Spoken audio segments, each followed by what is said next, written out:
guys, can you believe it? I made it to 30 shows. How many podcasts make it to 30 shows? I don't know what you know, but I've heard like maybe not that many. What do you think, Ben? All I can say is you know more. You need a round of applause. There we Thank go. You. Wow. I'm loving every minute of it, everybody. I'm just loving it. But anyway, so last night what happened to me was I woke up in the middle of the night and, my daughters I've got 4 daughters if you don't know me very well, but they're all grown up. They all have great boyfriends. My second daughter actually it's my first daughter getting married, but my second daughter is getting married next month in a couple of weeks, and excited for that. But in the middle of the night, I woke up. My daughter's on California time because she and her boyfriend live in Beverly Hills. And I look at my phone on the family girls chat, because I got daughters, the girls and me, said, it was just a picture. Ben, you want to show them that picture? That's the picture I saw on my chat with my daughters. And my daughter's chat was, Mom, did you pay for this? My friend just sent me this picture.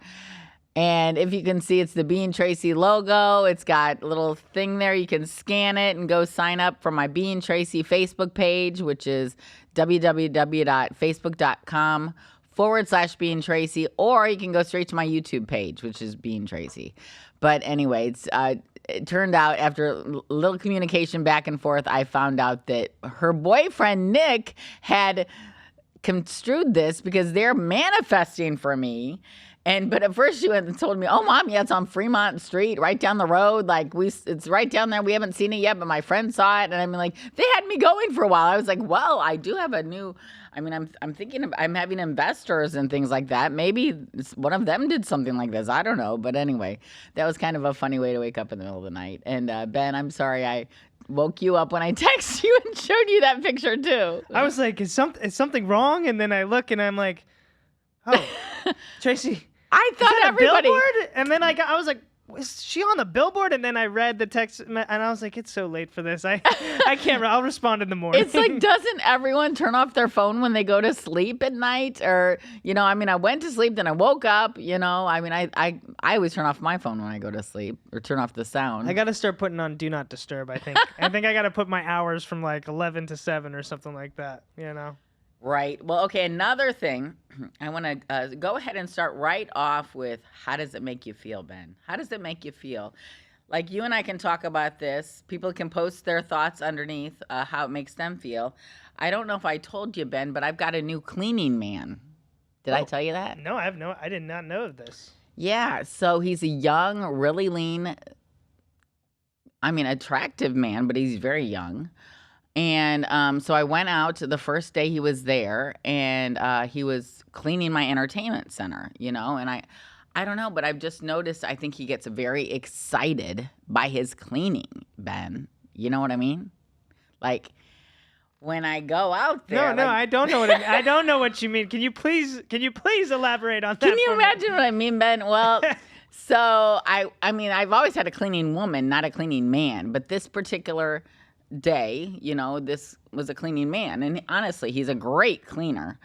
But I went out and I was cleaning in the bedroom while he was cleaning in the room, the entertainment room, and he was cleaning my entertainment center, and then he stood up to tell me some things, which I can't even tell you what they were, because honestly, my eyes just went straight down.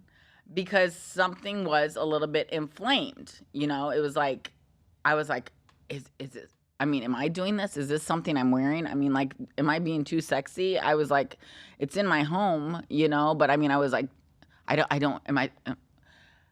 could it be me? Could it be me? I was like wearing a t-shirt, workout shorts, gym shoes, my hair all messed up and everything. And clearly he didn't seem to be aroused by me, but it just kind of looked like maybe there was something going on there, Ben. You know what I mean? Well, now I know what you mean. So now, please elaborate. Once you saw that, I was trying not to look, Ben, but like I said, he's a real thin guy. He's a thin guy, and it stands out. And so then I thought, well, I just retreated to the bedroom to go back to clean what I was doing, and then I noticed the next time he came, like that same kind of similar thing is happening. And I think he just gets really excited by cleaning.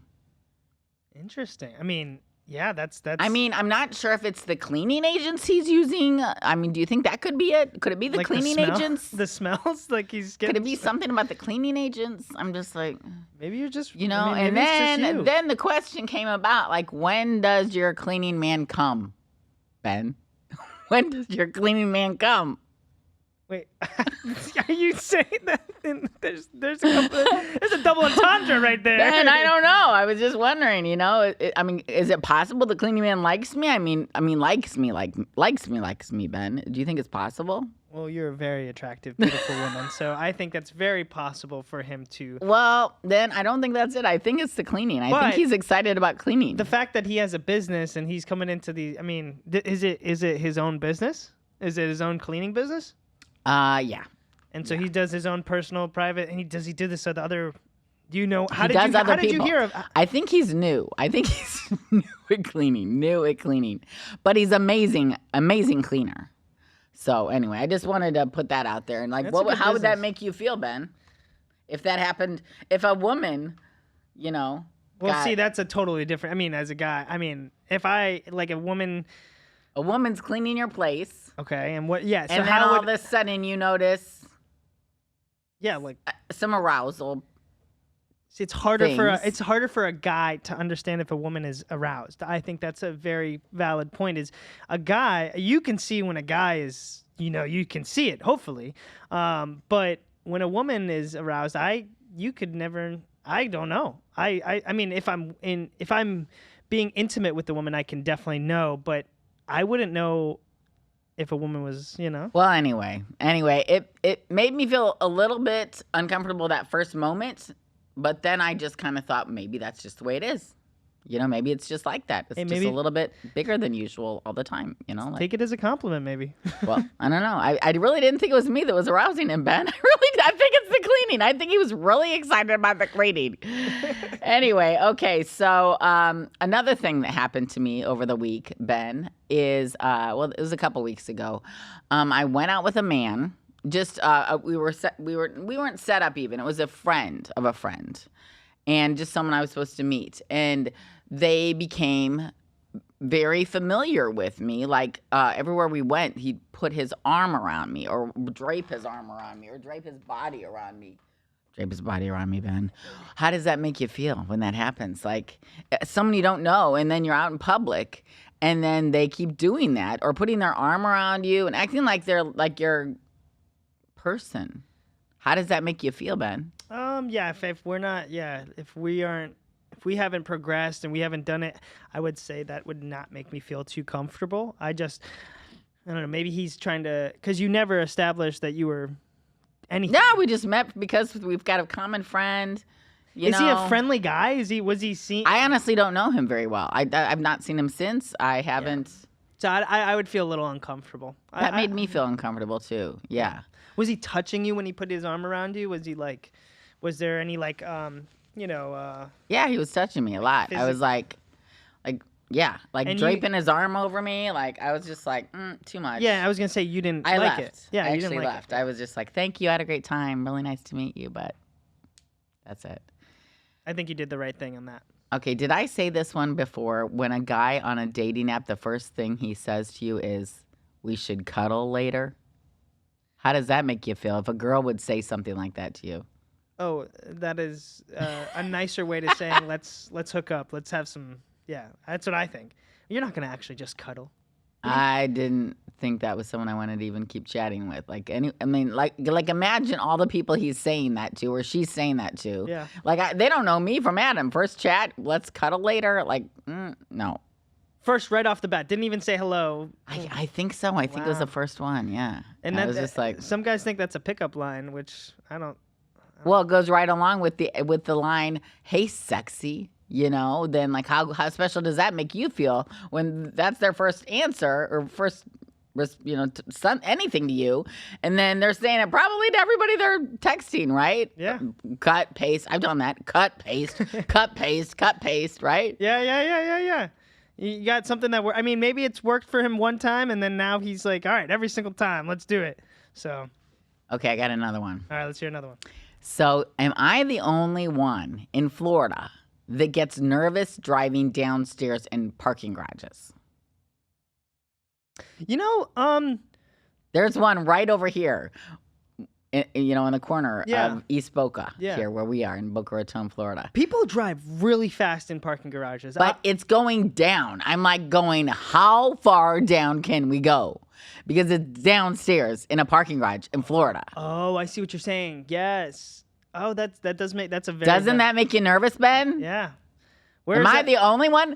How does that make you feel? Please post your answers below here, viewers. We got to know, how does this make you feel? Are you in Florida? Does it make you nervous when you go downstairs in a parking garage, when you just keep going down and down and down? And are you going, wow, how far down can I go? Right, Ben? No, I agree. I couldn't agree more. Because basements aren't a thing in Florida, right? Can't have a basement, right? You'll hit water. So That's what I thought. Yeah. So okay, so another question.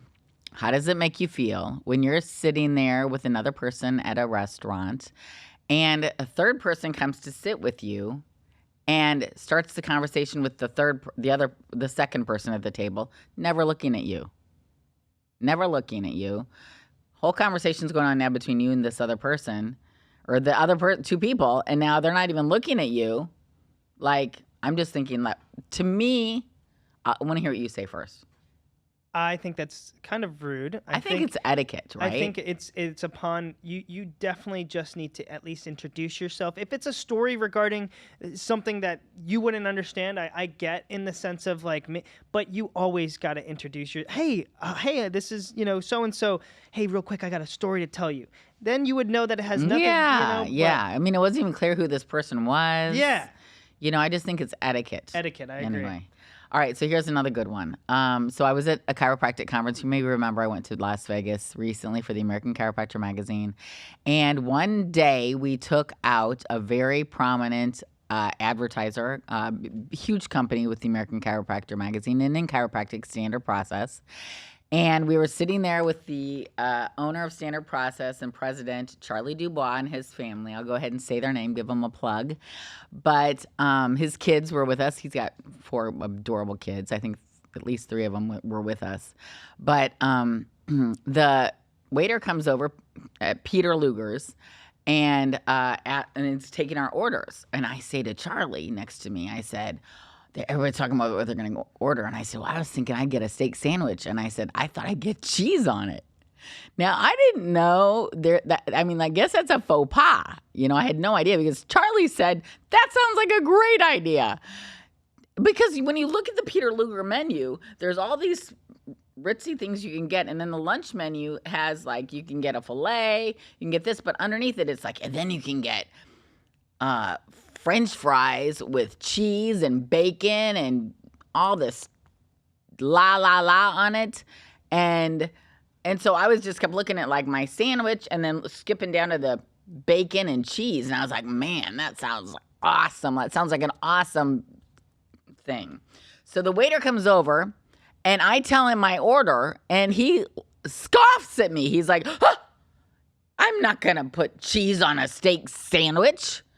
He put me in my place. I was just wondering. I mean, everybody was a little bit taken aback at the table because this waiter was telling me, no, have you no class? You don't put cheese on a steak sandwich. Now, please post below if that sounds like a good idea to you.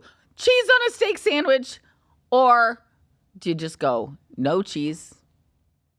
I love a Philly cheesesteak. You get some provolone cheese on a nice. Now I've never been to that restaurant, but maybe he was just like, our meats are so fine that you I was like, well, geez, I'm not going to ask him for anything else anymore. I was like, yeah, he really put me in my place about that. So, but if not knowing what where my mind was looking at the menu and all these delicacies of the cheese on the French fries and the bacon. You know, I was like, "Ooh, that cheese sounds so good. I'll take a steak sandwich and put some cheese on that." And Charlie was like, "Yeah, that sounds like a great order." So then I had this founder of this company, this president of a company, real high up guy over here telling me that was a good idea. So I thought I had a lot of confidence in my order. You know, I had confidence in my order. Throw some cheese Go ahead, on it. throw some cheese on it. And then he scoffed at me. I would not put cheese on that sandwich. Oh. Yeah, how did that make you feel? Made me feel subsequent, lower on the totem pole. I was like, okay, well, just go ahead and do it like you do it for everybody then. Was it a good sandwich then, though? Did it end up being good? I'm not going to say anything about Peter Luger sandwich right now, but they haven't been paying me anything. But the company was better, I would say. Wow. The company was better. See, you should have put that cheese on. Maybe, anyway. They needed the cheese. They needed some cheese and mayonnaise and everything. All right, now what do you think? How do you feel when a wine is capped, not corked? How does that make you feel? When a wine is capped, not corked? And post below how that makes you feel out there. Capped, not corked. Because for me, the capping thing is a new thing here with people in our 50s, So, I mean, maybe it's not so new for you, Ben, but for me, it seems like a little cheap to have a cap instead of a cork. How does that make you feel? I think the presentation of a corking, decorking of the wine, I think is very, very elegant. It's something that I do enjoy when I go to a nice restaurant and I see someone they got to do a whole preparation. It's very nice. The thing is, I think it's very convenient now for a cap. Right. Just to go, here you go. Yeah. I don't know if it changes the quality of the wine as much because you could probably buy a very expensive capped wine. No? I don't know, Ben. I never think it's that expensive when it's capped, but that's just me. I guess that's I'm like, Wait, do I have a sound like that? Wait, ready? Okay, that's something. Capped wine. So sad. So, how does it make you feel? You like a... Well, I just shared how it makes me feel. Disappointed. Like, I don't want to drink wine today. I'm going to drink vodka or tequila. All right, now I got one more. Okay, how does it make you feel? And I kind of touched on this a couple of shows ago, but when someone keeps calling you from different phone numbers. Someone did that to me a few shows ago, and I told that story. How does that make you feel when someone keeps calling you from different phone numbers? I mean, because it could have been a total misunderstanding what happened, and unfortunately, we had a falling out with that friendship because every time he called, I would put his name in my phone under that phone number. Possibly, I put it under one time, or the wrong phone number, the wrong name. Who knows, But it's unfortunate that a friendship has fallen through the cracks for me, and who knows? Who knows? And so I'm just wondering, how does that make you feel? Because for me, it made me feel, when I got a call in the middle of the night, it made me feel suspicious, untrusting, upset. Yeah. A little scared by what I heard. Yeah. The last time I got this phone call. So I'm just wondering, how does that make you feel when you get a phone call from a person that keeps calling you from different phone numbers? I would say it does make me feel a little bit...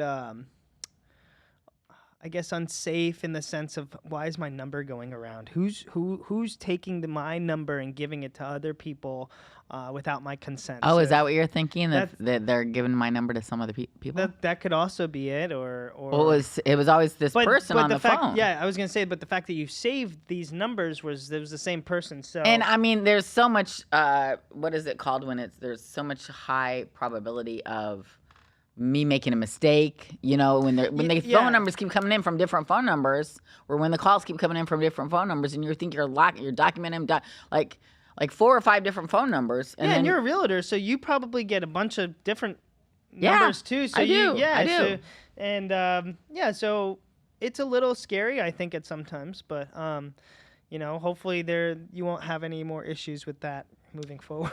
Hopefully not. Lost a friendship. That's too bad. But anyway, what can you do? All right. So now we're going to have a word from our sponsor. And then we have an amazing real estate minute, which is going together with the vlog time today because I had an amazing, very interesting experience. Disappointing experience, but something that we all need to be wary of in real estate if you're doing real estate out there. All right. Come on back, guys.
That's Casa Privé. They're amazing over there. I've been getting some great treatments over there. It's a medical center. We had the doctor on last show. If you want to go back and search that, you can see that on YouTube, Spotify, and Apple. And they have an amazing special that they're offering right now, an exosomes facial for $499 for just the first few callers. So make sure you're one of them. And also they have something called the H-Bot, which is an oxygen treatment, and it's really it's amazing, and it can help you with all different kinds of ailments that you have for $399. But anyway, right now I'm going to share vlog time, and vlog time today is coupled with the real estate minute. Ta-da!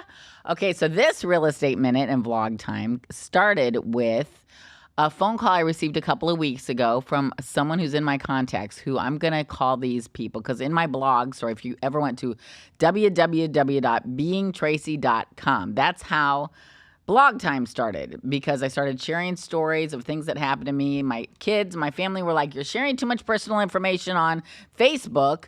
You need to start another page. So I started a Facebook page, Being Tracy, and it was a social page first. It's a social page, but it was started on this blog page. And anyway, on the blog page, I never said anybody's real name. So these people I'm going to call Bonnie and Clyde, okay? Clyde sent me a text message a couple weeks ago and said, just so you know, I changed my phone number. This is Clyde. And I was like, oh, great. You know, I've got over 14,000 phone numbers in my phone. Like, please, I need more information than that. I said, Clyde who? And his answer was, how many Clydes do you know? Well, geez, you know, I got a few. So then a couple weeks passed, actually. That was a few weeks ago. So then a couple weeks passed. Finally, I responded back to him and said, are you Clyde Morris? Are you Clyde Martinez? Are you Clyde Zorinsky? And then a few minutes later, I went back and checked the spelling of his name, Clyde, in my phone. Only found one with that particular spelling. So then I said, you must be so-and-so. And he said, yes, I am. You must be busy. Business must be good because it took you like 2 weeks to respond to me. I'm like, yeah, okay. So then he tells me he has an off-market property for sale, and he's like going through some financial hardships, and he just wants $100,000 for it. Basically, he just wants cash for it. And he says, I know it's worth, the land value is $500,000, but it's, you know, all I want is $100,000. I don't want to waste any time selling it. I don't want to list it with anybody. I know you've got a lot of contacts. I just want you to help me sell it. Like within 2 weeks, I'm going to close on it. You know, like, let's do a deal this week. I'll take $100,000 for it. Okay. I'm like, okay, well, what do I get if I help you sell it? And then he told me what my commission would be. So then he's getting less than $100,000, but he was all cool with that. So anyway, you know, and I'm manifesting, like I'm thinking these things are coming into my life because I'm doing all this manifesting every night, you know, listening to meditations and things, you know, it makes you look at everything as an opportunity, right? So with that, I kind of was concerned because I went to RPR right away, which is a site that we use as realtors to find out the value of the place. And the value on there was $639,000. So then I'm like, oh my gosh, like that's weird that he'd take $100,000 for it. And everybody I'm talking to says, there aren't deals like that around anymore. There are no deals like that, Finally, I get in touch with a real estate lawyer and a title company to make sure that this deal is for real. Everything looks like it's for real. Nothing is coming through to show us it's not, okay? So then I go down for coffee one day at Starbucks, and I was thinking, I was driving back from Miami one day, going to this Casa Privé to get treatment. On my way back, I'm asking my phone to call this guy, Jerry, that does hard money loans at Starbucks. I'm thinking I can get a hard money loan, buy it myself. I'm thinking if it's that good of a deal, I want to buy it myself, right? So and lo and behold, I wasn't able to call because I was on I-95 in crazy traffic coming back the day before, and I couldn't get this guy Jerry up on my phone. Finally, the next day I'm getting coffee, and he freaking walks into Starbucks. He walks right in, and I'm doing my messages on my computer and everything like that. All of a sudden I look over, and then here's Jerry sitting there. I haven't seen him in weeks at Starbucks. He's sitting there. I meant to call him the day before, and so then I'm like, hey, wait, I got to talk to you. I finished what I'm doing here. I go over and sit at his table and talk to him, and I tell him about this deal, and I'm like, what do you think I should do? He's like, I think you should put an offer out on that property, and $100. You put a $100 offer on the property, wrap it up, and then you sell it. If you've got people, because I'm like, I've got people that are gonna pay way more than that, than $100,000 for this property. He says, just all you got to do is turn the paper. He says, everybody's doing it. And I'm like, really? I said, because I just talked to a real estate lawyer yesterday that said something to me about I've got a fiduciary duty to make sure that this client knows, all of what this property is worth and everything like that. But I'm like, the client keeps telling me he knows what it's worth. So he obviously knows what it's worth. I'm like, I'm not sure what I should do here. What should I do with this knowledge? And Jerry's saying to me, you know what? You better go wrap it up right now, because if you don't, the guy next to him said, I'm going to do it if you don't. So then I just hurried up. I packed up my things. I go up to my apartment and my home office up there, and I start writing out this deal. I'm like putting it together, writing up the deal. Everybody signs it. And then I'm getting chats back and forth from this Clyde. Okay, now, just so you know, it's not Clyde that owns the property. It's his wife. Now, I know Clyde from living in Coral Gables. He used to invite me over every once in a while for pool at his house with his friends. So I felt like I knew him. I felt like I knew what kind of a person he is. I didn't expect him to be any kind of a criminal, right? So I put in the offer, got it, I signed it and everything like that. And then he's telling me he's got some more deals he wants to do with me. And then I'm just starting to think, this is just so amazing. I'm thinking this is all coming to me because of this manifesting, And then all of a sudden my phone rings, and I wouldn't have answered because it was a number I didn't recognize, but it said Tampa. And I'm like, well, that's where the property is. So I call this I answer the Tampa number. Turns out it's a detective.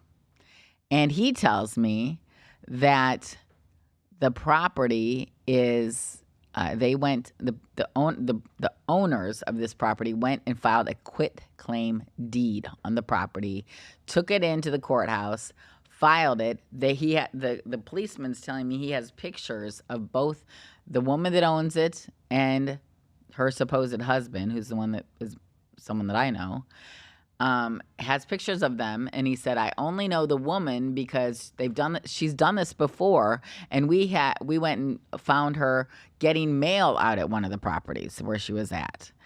So, I mean, like this is some kind of a crime spree they're on. And what the detective was telling me is this is a big problem here, especially in Florida right now, because they only keep the picture at the courthouse for 30 days. Like I said, they have a picture of them at the courthouse making this transaction. But the problem is the form is online. The notary can stamp it online to make it look like it's legit. And so he said that he's like talking to me a lot, saying, you know what, maybe you can help get people to do something about this to make it harder. Make it so people have to go to Tallahassee to get this change made. Make it so both parties have to be there, because right now, as it is, only one party has to be there. Okay? And the only way that you can be sure that you're not going to get a property under these circumstances is, first thing they recommend is to when you're buying there's a mortgage. Let me tell you what it is. In Florida, you can sign up for this mortgage fraud alert. Okay, there's free sign up. Okay. Another thing that secures you is to get title insurance when you're buying the property, because then you are protected if anything is encumbering that property or the people that own it, and you take custody. You're secure with any kind of transaction you make if you've done either one of those things. And the other thing, the last thing that the policeman recommended to me, because I'm like, well, how can I tell people not to fall for something like this? And he says the only way that can really secure you is to work with a realtor, which is what I'm always telling you guys. You know, the best way to find a good property, to negotiate the best price, is to find one that's listed with a realtor. Now, it can be, if it's off market, you just never know, right? You have to do some extra stuff to make sure that any property you buy that's off market is not going to be encumbered with a problem like this. We were fortunate because what happened was, I've got a lot of chat groups in my phone. I've gone to many commercial property functions where I know there are many people. I know many people that are interested in properties and deals like this. Everybody wants a good deal, right? But when you find a good deal, you got to search every which way, which is what I told the title company right away when I got the property. I said, please search this, make sure there's no problems with it. There's, the title's clear, everything's clear. He didn't find anything wrong with it. Okay. Of course, it was just like 1 or 2 days that we were working on it, but it's just something you really have to be careful of, and make sure that you're taking the proper precautions, and make sure that you're working with a qualified realtor. And if the property is listed with a realtor, more than likely it's a good property to be buying. But when you're paying for that, whatever you're paying the commission for the realtor, here in Florida, it's customary to pay 3% on each side for the realtor. And if you're paying that, that's covering you for more than just commission. It's covering you to make sure that you're working with a good title company, a good closing company, a good realtor, to make sure that you're doing a good, honest deal. Right? Right, Ben? Do you understand? I'm so happy that you talked about all this stuff. These are some really, really good key factors that, a lot of people don't know about. And you just brought that, it's awesome because you unfortunately had to go through that. It was a disappointment. I'm not going to lie. Yeah. I was all ready to make big bucks on this property. But you know what? I was laughing when I was talking to the detective. We talked for quite a while because I said, I love the story. I love this story more than... He kept saying, I'm really sorry about this. We're really sorry. And the title company was really sorry. They were like, you're going to make 6 figures on this deal. But the thing is, it's the story that I got and that I can now share with you, because I don't want you to go through this kind of disappointment, because the detective told me about a couple of guys that had done this with quit claim deeds are often done with properties where someone dies or through divorce. Kind of sketchy situations where, it's an emotional situation too. So the bases aren't covered as well.